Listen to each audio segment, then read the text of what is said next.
Dek let his head hang. His body ached, and the chains around his neck and limbs continued to weigh him down. He breathed in deep and braced his body. Thrusting himself upwards, he pushed against his bonds. The chains clinked together as they were pulled tight between Dek and the ground, where their heavy ends were buried deep in the earth. Straining against the chains, Dek's leg slipped, and he switched his focus from freedom to stability. Losing that fight, he slumped backward to the ground. His chains again clinked as they nestled onto each other like a pile of flies trying to stay warm. He scowled at the chains. They must be tired now, he thought. He situated the metal choker on his neck due to it digging into his shell. He pulled it down for relief. Only a moment's rest, Dek said, pointing to the chain. I felt you bend. It's only a matter of time. Dek sat. One by one he allowed all 6 of his limbs to relax, giving in to the weight of his restraints. His shoulders gave way and loosened until his rest was equal to the chains. Dek lay on his back, rocking on his large shell. He began inspecting his legs. The bottommost right leg, the one that made him fall, was missing the claw at its end. Dek looked at the leg with disapproving eyes. He knew he could break the chains. However, his injury changed how. Dek eyed the clawless limb. I'll probably have a limp the rest of my life, he thought. He inspected the other legs. The others were still in decent working order. His claws were still sharp and strong. Dek turned his attention to his surroundings. What could I use, he thought. Is there anything nearby? Dek scanned the room. It was large, but peg rooms had to be. They had to fit not 1, but 2 entire armies within them during a single peg game. These armies had to then stand in formation until the peg game was finished.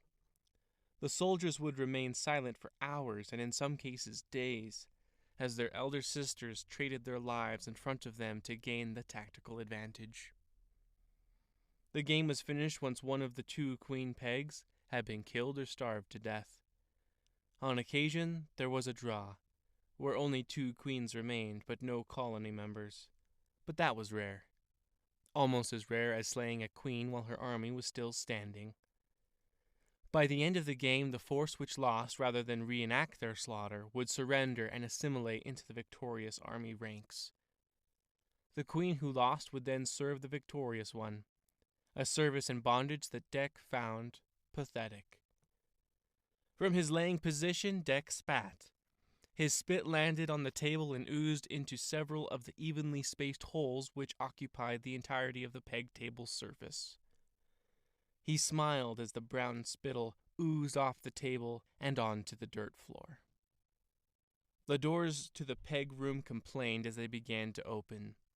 The lampflies that lined the ceiling in hexagonal patterns began to illuminate the room. Dek kneeled and turned to see the attendants in silken robes walking along the perimeter of the room. He looked straight ahead over the table and across the spacious room to see a massive squadron of soldiers approaching. Several of his brothers walked in chains with heads bowed. His stag brethren towered over their ant captors. Yet the beetles were the chains. The procession stopped on the other side of the table. Dek noted that he was positioned as the enemy colony, since he was the only one on the other side of the table. Were they accepting my offer to play the game? He thought, hoping the situation was a good omen. Dek inspected the lead ant. She was the close sister. She leaned forward. Her lavish silken robes were wrapped tight on her body, showing the ridges on her bones underneath. Even her hateful eyes seemed tightly wrapped in her face. She looked to her left toward the 6 prisoners her guards had escorted into the room. The pheromones she released held no remorse. Even though she only said, "Restrain the prisoners," Dek knew what was coming. Hundreds of ants poured over the stags. They pulled each of the 6 prisoners taut between them. To Dek's surprise, the stags allowed this. In moments, they were belly up and stretched tight on the ground. Like Dek, these stags are missing parts of their legs. Their damage was worse. Still, they were strong, and missing those bits of body would only be annoyances and not real impediments if they decided to fight back. But they didn't. Dek watched in disbelief at the ease in which his commanders were contorted as slaves once again. Dek stood tall at the sight, or at least as tall as his chains would allow. "Dek," the close sister said, "you see what your rebellion has caused?" "The death of too few ants," Dek said, struggling to keep a good balance on his two standing legs with the missing claw. He had to be strong, so his brothers would see. The fight isn't over, Dek thought. He wanted to call out to his brothers, to encourage them. He wanted them to know how much he cared for them, and that everything would be better in the near future. But he couldn't now. That would make him look weak in front of the ants. A stag that needed encouragement was a stag that had already lost. Dek refused to show weakness. "Those deaths are pointless," the close sister said. "Those daughters will be reborn. You know this, but the deaths of your stags are permanent. Dek, this is your only offer. You will publicly admit defeat in front of the other stags. If you do this, we will not restrict the mating process for the others. You, of course, will not be allowed to take a wife. We do not want more of you." Dek said, smacking his lips as if he had just drank sweet nectar. "You are angry. I cannot mistake the sweet pheromone of fury in the air." "You killed them!" a soldier on the close sister's right shouted as she broke out of rank and stood out in front of everyone. "You killed them all! So many good daughters! Dead!" The close sister held out her arm to silence the outburst. The soldier only quieted but did not retreat. "But," Dek said, smiling, "I thought they were reborn." He looked at the ant which made the outburst. "If they are reborn, why mourn them when they die? Your true feelings betray you, ant. Do you even believe in the womb and its rebirth?" Dek watched as the ant's hateful eyes gave way to glances toward the close sister.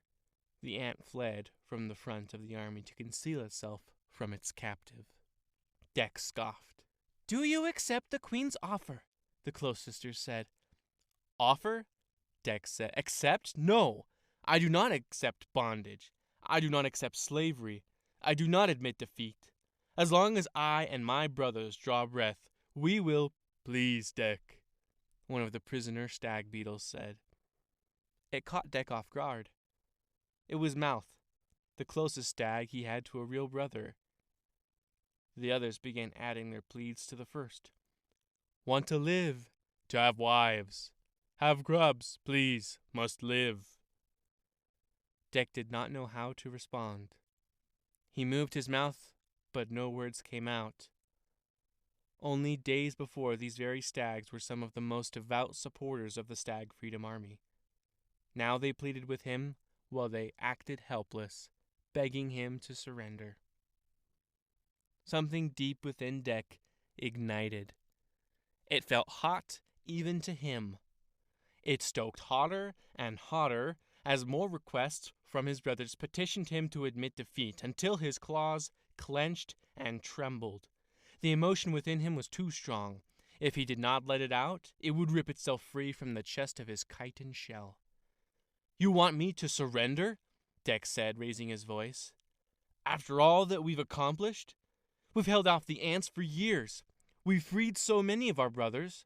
We have crushed the ants in so many ways, and you want me to surrender? To go back to being their war slaves? To fight their battles? To war with the earthlings with no reward or reason besides the Queen Mother? To be separated from the wives and the grubs? The wives! You are all cowards. You are not fit to be called stags." "Do you surrender or not?" the close sister repeated. "This is your final offer." "No," Dek bellowed. Dirt fell from the ceiling as his deep voice shook the soil walls of the subterranean chamber. Tell your queen this is her final offer. Dek began to push upward on his bonds. The chains on him began to bend. He pushed more and more, digging his broken leg into the ground so it would not slip. Drawing on the fury that singed his soul, Dek pressed up against the chains. She will surrender. She will free me and my brothers. She will tell us the location of the wives. All the ant colonies will leave the stags alone and vacate our soils forever. Otherwise, it only takes one blow, and I will end this entire colony! 2 of Dek's chains snapped. The close sister began sending out frantic pheromone instructions to her army. Dek did not care to interpret the messages. They would not matter when he was finished with them. More chains ruptured. Dek turned his attention to the last chain, which bound his legs together. He grabbed it and pulled. The chain lengthened before it snapped, sending out shards of metal and the tinkling sound of shattering chain. Dek was free, and just in time. A wave of ants attacked him from the rear. They covered the back of his shell. Dek rolled backward toward the bulk of the attacking force. As he went, he felt the satisfying pops under his back as ants burst under the pressure of his weight. He grabbed one of his chains, snapping it from the floor, and whipped it through the air towards the ants with a lethal effect. It did not matter the tool. It only mattered that he had one. In Dek's claws, anything was a servant of death. He whipped the chain. The snapping chain caused ants to divide in pieces or to fall back in confusion of the deafening cracks. He spun it, smashing the stunned ants in half. Here, in the heart of the hill, Dek was winning. The ants washed upon him like water on a rock. Dek was prepared every time. He knew their strategies. They were taught to him since he was little. The ants trained him to be a killer, and he was their best student. His time with the Earthlings had proved that. Rather than fear him or hate him, the ants should have been proud of him. He was doing the only thing they allowed him to do: to massacre. The ants were falling at an alarming rate. The floor of the peg room was covered in white, goopy ant gore. Their bones mingled amongst it all. Dek nearly had to wade through it to move around. The smell was that of glory, freedom, and terror. The ants started retreating. Dek laughed as his clawless footing slipped on the battleground. "You run in your own kingdom from your slave?" Dek bellowed. "Come back. I am not finished." "There are better ways to deal with you," the close sister said. Something grabbed Dek from behind. It was strong, stronger than the chains that had held him before. He looked back to find his brothers holding him by the back of his shell. The chains that they once wore earlier were nowhere to be seen. "What are you doing?" Dek yelled. "We are winning!" He tried to pull free from his brother's grasp, but failed. With that, his 6 brothers ripped Dek from off his standing claws and slammed him against the ground on his back. They held Dek fast against the ground as ants began to swarm him. "Let go!" Dek screamed. "This is our chance!" Dek was not released. He was held by the immense strength of his brothers until the ants totally overpowered him. United and given the time to organize, the ants were stronger than the chains. Some would even say, stronger than the stag beetles.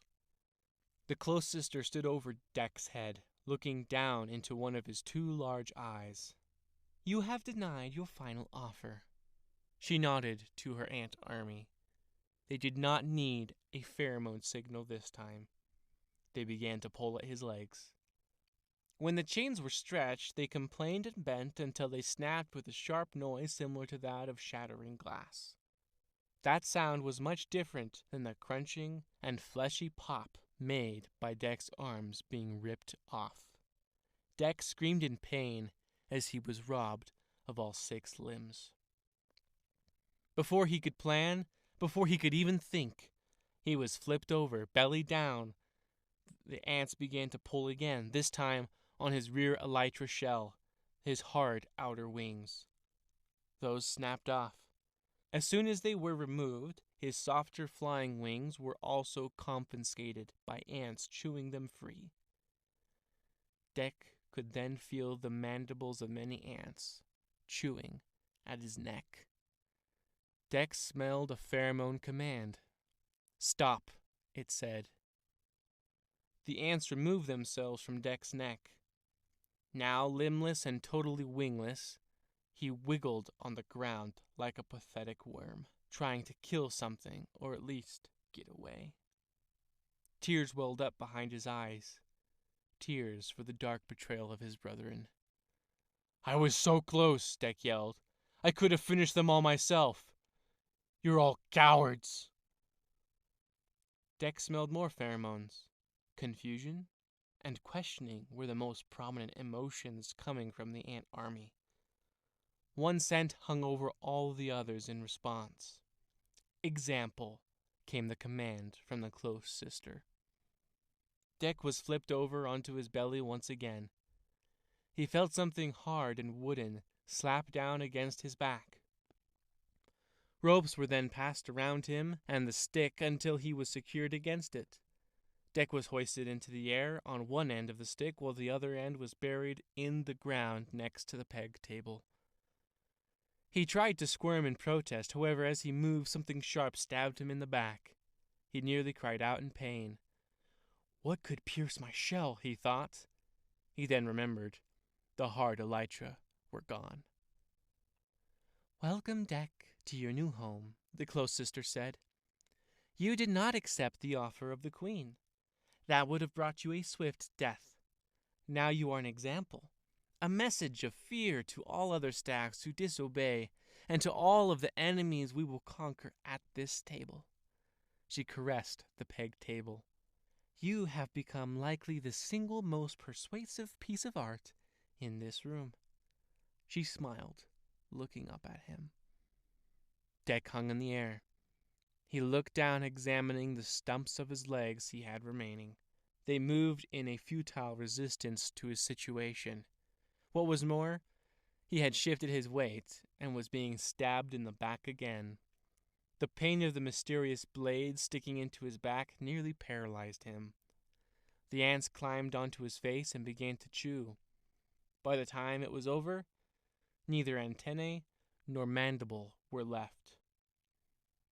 Looking down at the faces of the ant army, Dek saw his brothers' faces, all of which looked at him in horror. Stag and ant alike, they were all terrified at his punishment. The only one not utterly disgusted was the close sister. She nodded her head and began saying to her high commanders, "Tell the Queen Mother that it is done." There seemed to be an argument where the close sister had to repeat the message and commanded her commanders to go to her chamber. They left with worried faces. Besides the ants that gawked at Dek, there was a group who kneeled by the bodies of their fallen sisters. Some wept. They were shooed away at their close sister's command. "Well done," the close sister said. She was speaking to Dek's brothers. "You have defended the Queen Mother.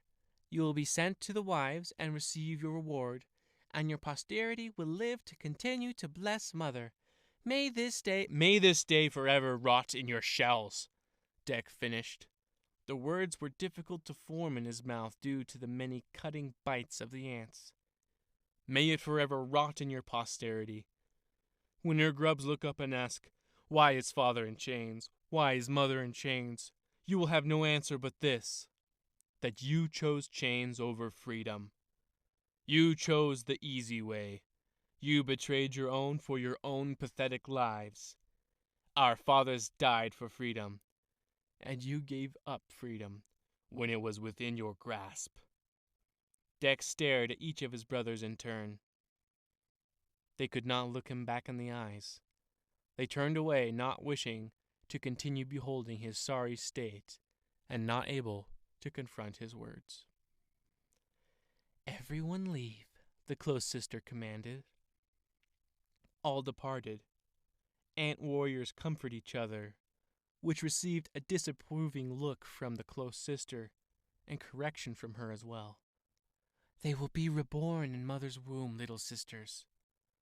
Dek's brothers willingly accepted chains again, as if they were something they wanted to wear.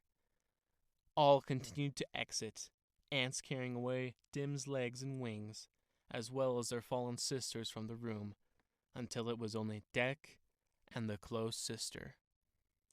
Tell the queen she has not accepted my offer. It only takes one. Rot, Dek, the close sister spat. I will see to it that you are fed every day. When you finally give up, when you break, you may starve yourself to death. The choice is yours. Enjoy the splinter wood. With that, she turned abruptly, her clean white silken robes whipping in the air. After all had left the room, Dek began struggling against his bonds. Ah! He screamed, as another sharp something stabbed him in the back. Splinterwood, he thought. He cried out in pain again, as his movement lodged another splinter into his back. The lampflies began to dim themselves. The close sister must have told them to treat Dek as if he were dead. The room faded into darkness. As the light extinguished, only one thought kept Dek sane.